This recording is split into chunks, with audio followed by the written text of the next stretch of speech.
नमस्कार, आप देख रहे हैं न्यूज नेशन और मैं हूं आपके साथ पूजा। दलितों के दिल में क्या है ये जानने के लिए हम पहुंच चुके हैं सहारनपुर जिले के रामपुर मनिहारन विधानसभा क्षेत्र में, जो कि एक सुरक्षित सीट है। 2017 की विधानसभा चुनाव में बीजेपी और बीएसपी के बीच हुई क्लोज फाइट में बीजेपी के देवेंद्र कुमार निम इस सीट को जीतने में सफल रहे। लेकिन इस बार के चुनाव को लेकर दलित वोटर्स किसके साथ हैं, कौन सी पार्टी पर वो भरोसा कर रहे हैं और क्यों, आइए उन्हीं से जानते हैं।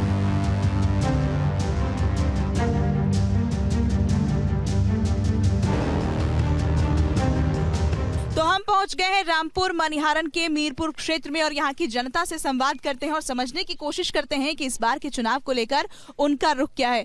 सबसे पहले आप ही बताइए, क्या सोचते हैं इस बार के चुनाव को लेकर आप? जी, इस बार तो बहुजन समाज पार्टी यहाँ से विजय होकर जाएगी जी। और जो विकास की बात सरकार करती है, मौजूदा सरकार, इस क्षेत्र में आपके इलाके में कितना विकास हुआ है, नहीं हुआ है क्या? यहाँ पे कोई विकास नहीं हुआ जी, यहाँ से वहाँ तक कोई विकास नहीं आया। और बहुजन समाज पार्टी ने इतना विकास किया जिसने तारीफ करे इतनी कम है यहाँ से। पिछले 5 सालों में मैडम जी कुछ नहीं हुआ है यहाँ से। और ये जो सड़क है, पानी है, जितने भी हमारी सुनवाई भी बहुजन समाज पार्टी में होती है। और यहाँ कोई विधायक चक्कर भी नहीं मारता और पूरे गांव में कोई विकास नहीं हुआ है। यहाँ पर जो भी कुछ किया है बहुजन समाज पार्टी ने किया है। रामपुर मनिहारन क्षेत्र ग्राम मीरपुर में सब कुछ देन बहुजन समाज पार्टी की देन है यहाँ पर। और बीते 5 साल में विधायक जी नहीं आए यहाँ पर क्या? विधायक जी इधर नहीं आए और जो भी आता है परे ही चला जाता है। यहाँ तो सिर्फ बहुजन समाज पार्टी का ही विधायक आता है। शिक्षा और रोजगार को लेकर क्या सोचते हैं, क्योंकि युवाओं के मन में सबसे ज्यादा सवाल तो इसी को लेकर उठ रहा है। जो रोजगार है, पिछले कई बार परीक्षा हुई वो निरस्त होगी, जैसे यूपी टेट है, सी टेट है और सुपर टेट तो काफ़ी दिन हो गए निकला नहीं। और यूपीएसआई का एग्ज़ाम हुआ था अभी, उसमें भी पक्की धांधलीबाजी हुई, योगी सरकार थी। और एनटीपीसी का रिजल्ट दिया है, उसमें भी बहुत गंदा प्रदर्शन किया इन लोगों ने। किसी पार्टी के भी आदमी ने कुछ नहीं करा, सिर्फ मायावती के शासन में जो हुआ उसी के शासन में लिया। ठीक है, आप भी यही मानते हैं सर? बताइए। बस मायावती का ही है जी, यहाँ तो सब कुछ देन पूरे इलाके में। इसमें तो 10 साल के अंदर कोई काम नहीं हुआ है क्या? किसी ने कुछ नहीं करा। सारे जितने भी विधानसभा आया रामपुर मनिहारे के, इसमें सब मोहल्लों का करा हुआ काम है मायावती का। आप क्या सोचते हैं, जो बुनियादी सुविधाएं हैं वो पहुंची हैं कि नहीं पहुंची हैं यहाँ के लोगों तक? ना जी, कोई नहीं पहुंची यहाँ से।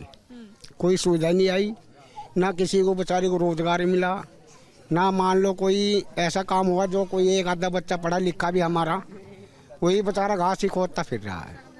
तो इस सरकार में 5 साल हो गए, विधायक तक भी नहीं आया है। तो हम बताओ उसको कैसे मान ले? मान लो उसको भी मानना पड़ता है जो काम विकास करता है। अब हमारे जो बहन जी मुख्यमंत्री रही है या प्रधानमंत्री रही है, जो भी कुछ हुआ है उसके संसद काल में हुआ है, उसके बाद कुछ कोई काम नहीं हुआ है। हम तो मायावती की साथ ही इसी की वोट देंगे बेचारी की। और देगा, मुझे गरीब जनता है ना रोजगार मिल रहा ना कुछ मिल रहा, इन्हें भी तो रोजगार चाहिए। बता, गरीब जो पढ़े लिखे लड़के वह भी नहीं फिर रहे, इसके आमली में कोई कुछ नहीं आया काम यहाँ। बहुजन समाज पार्टी आएगी अब की बार। ठीक है जी, उसने बीजेपी में है ना बहुत बेरोजगारी हो गया है, सभी लोग पढ़े लिखे लड़के हैं, सब ऐसे फिर रहे हैं बेचारे, डिग्री लिए फिर रहे हैं। क्या फ़ायदा हो रहा है उनको? 5 किलो राशन दे रहे हैं, उससे क्या हो जाएगा? 200 रुपये किलो तेल दे रहे हैं, 5 किलो गेहूँ थोड़ा खा लेंगे महीने में। अपने बच्चे भी हैं, पढ़ाई भी है, सबको हमको रोज़गार चाहिए सबसे पहले। ठीक है जी। रही विकास की बात, यहाँ पे बहुजन समाज पार्टी ने विकास किया, अब तक का रिकॉर्ड है, किसी पार्टी ने नहीं किया अन्यथा। ये जो पंचायती घर बरात घर है और ये ज़मीन है, ये सड़कें हैं, ये सब, ये बिजली खंबे सब बहन जी की देन है यहाँ पर। वरना बहन जी से पहले किसी सरकार में कोई काम नहीं हुआ। यहाँ बिल्कुल लोग बिल्कुल बहुत ऐसे बिना लाइट के रहते थे, ना कोई चीज़ थी, यहाँ सब गारा गारा रहता था। और क्या नाम, ये सब सड़कें बहन जी की देन है जी। यहाँ ये बताइए, कई जो नेता थे बीजेपी के वो पार्टी छोड़ के चले गए, उन्होंने बोला कि दलित विरोधी सरकार है, आप भी ऐसा मानते हैं क्या? वो तो है ही। क्यों है? देखो जी, ये जो सरकार है वो गरीबों के लिए जो भी कुछ कर रही होगी, किसानों के लिए करे, जो भी करे, जो बेरोजगार बस है उनके लिए कुछ नहीं करती है। तो जो है किसान के तो पहले ही घर भरे हुए, उन्हें क्या देना है तो किसी गरीब को दो। ये 5 किलो अनाज में बताओ 20 बच्चों का पूरा पट जाएगा का? बताओ, महंगाई बहुत कर रखी। अन्य वोट तो दे वोट में तो कोई खर्चा नहीं है देने को, अगर महंगाई बहुत ज़्यादा बढ़ा रखी। जी सर, इस बार के चुनाव को लेकर आप क्या सोचते हैं? बीएसपी को वोट देनी दिलते ही क्या आप अंतर देखते हैं तीनों शासनकाल में, चाहे वो बीएसपी की रही हो, समाजवादी पार्टी की रही हो, या फिर अभी मौजूदा योगी सरकार हो? जी मायावती 4 साल रही, 4 बार योजना हुई और 4 योजना में बिल्कुल बढ़िया करा यहाँ से उत्तर प्रदेश में। बिल्कुल ना कहीं चोरी हुई ना कहीं जारी हुई।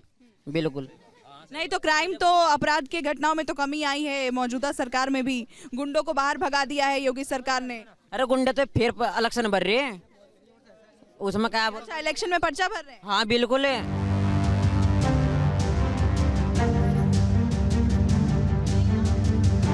रामपुर मनिहारन के वोटर्स का सियासी मिजाज भांप पाना बेहद मुश्किल काम है। यहाँ पर करीब 71,000 की दलित आबादी है, जो कि एक बड़ी निर्णायक भूमिका में है। और पिछली बार के चुनाव पर अगर आप नजर डालेंगे तो जो जीत का अंतर था वो बेहद कम था। बीजेपी के प्रत्याशी ने जीत हासिल की थी, करीब 500 कुछ वोट का अंतर था बीजेपी और बीएसपी के प्रत्याशी के बीच।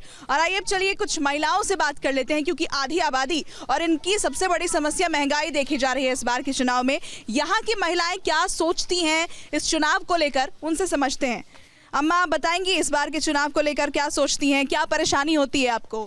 हम तो बहुत तेरी परेशानी देख यहाँ से, यहाँ ना सब्जी ना पैसे ना कुछ यहाँ से, और क्या ना हम परेशान हो रहते हैं। मोदी की सरकार तो बेकार है, मायावती की सरकार आनी चाहिए बस। ये बताइए, महंगाई कितना बड़ा मुद्दा है घर से? एक तो सिलेंडर भी महंगे कर दे रहा है, और एक राशन दे रहा है, बस ये राशन खा लो, इन्हें धर लो और बताओ क्या कर लो यहाँ से। इतनी महंगाई में ना तो ढंग से सब्जी खा सकते आदमी, ना कुछ कर सकते। बताओ क्या कर लेंगे इतनी महंगाई में? डीजल वो महंगा कर दिया, तेल सारे गाड़ी के वो महंगे कर दिए ना, और बताओ क्या कर ले। महिला सुरक्षा को लेकर क्या सोचती हैं आप? कुछ भी नहीं, वो सुरक्षा हो रही महिला की भी, यहाँ कुछ नहीं हो रही इसकी योजना। बहुत नाराज हैं आप सरकार? बिल्कुल नाराज, हम तो मायावती को वोट देंगे, हम किसी देते नहीं सर। आप बताइए इस बार के चुनाव में क्या मुद्दा रहने वाला है, खासतौर पर महिलाओं की ओर से? क्या सोच के, क्या देख के वोट देंगी? अब की बार हम ये सोच के वोट देंगे कि वो महिलाओं की सुरक्षा हो। बच्चों की पढ़ाई का भी बहुत ज़्यादा नाश हो गया, बच्चे भी बहुत ज़्यादा पढ़ाई में पीछे रह गए इनकी उसमें, तो इसलिए मायावती को वोट देनी चाहिए। सबको मैं यही सलाह देती हूँ। अम्मा, क्या सोचती हैं चुनाव को लेकर, क्या मुद्दा रहेगा? क्या सोच रहे हैं? हम तो मायावती को सोच रहे हैं, मायावती हो हमारी।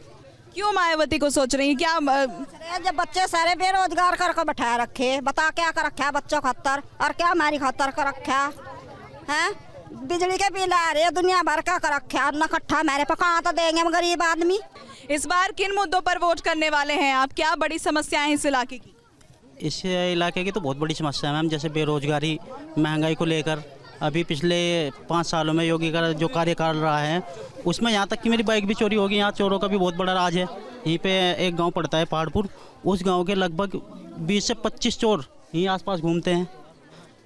कानून व्यवस्था जो बताते हैं कि कानून व्यवस्था इतनी बढ़िया रही है, मैं तो मानता नहीं, बिल्कुल मेरे हिसाब से तो जीरो है।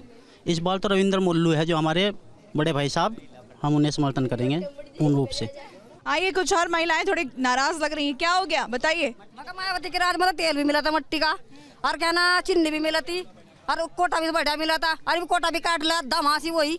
महंगाई बढ़ गई, तेल पर महंगाई बढ़ गई, चीनी पर महंगाई बढ़ गई, हर चीज़ पर इतनी महंगाई हो रही, कुछ फायदा नहीं हो रहा सरकार का। तो सुना आपने कि महंगाई एक बड़ा मुद्दा, लेकिन यहाँ के लोग बटे हुए हैं विचारों में। कुछ लोग कहते हैं कि यहाँ पर विकास हुआ है, लेकिन कुछ लोगों का मानना यह है कि जो विकास हुआ है वो बीएसपी के कार्यकाल के दौरान हुआ था। उसके बाद जो विधायक बनते हैं वो इन बस्तियों का रुख भी नहीं करते, सिर्फ वोट लेते हैं और उसके बाद इन्हें भूल जाते हैं। मेरे साथ इस खास पेशकश में रामपुर मनिहारन सीट से फिलहाल इतना ही। आगे मिलेंगे किसी और विधानसभा सीट से। आप देखते रहिए न्यूज़ नेशन।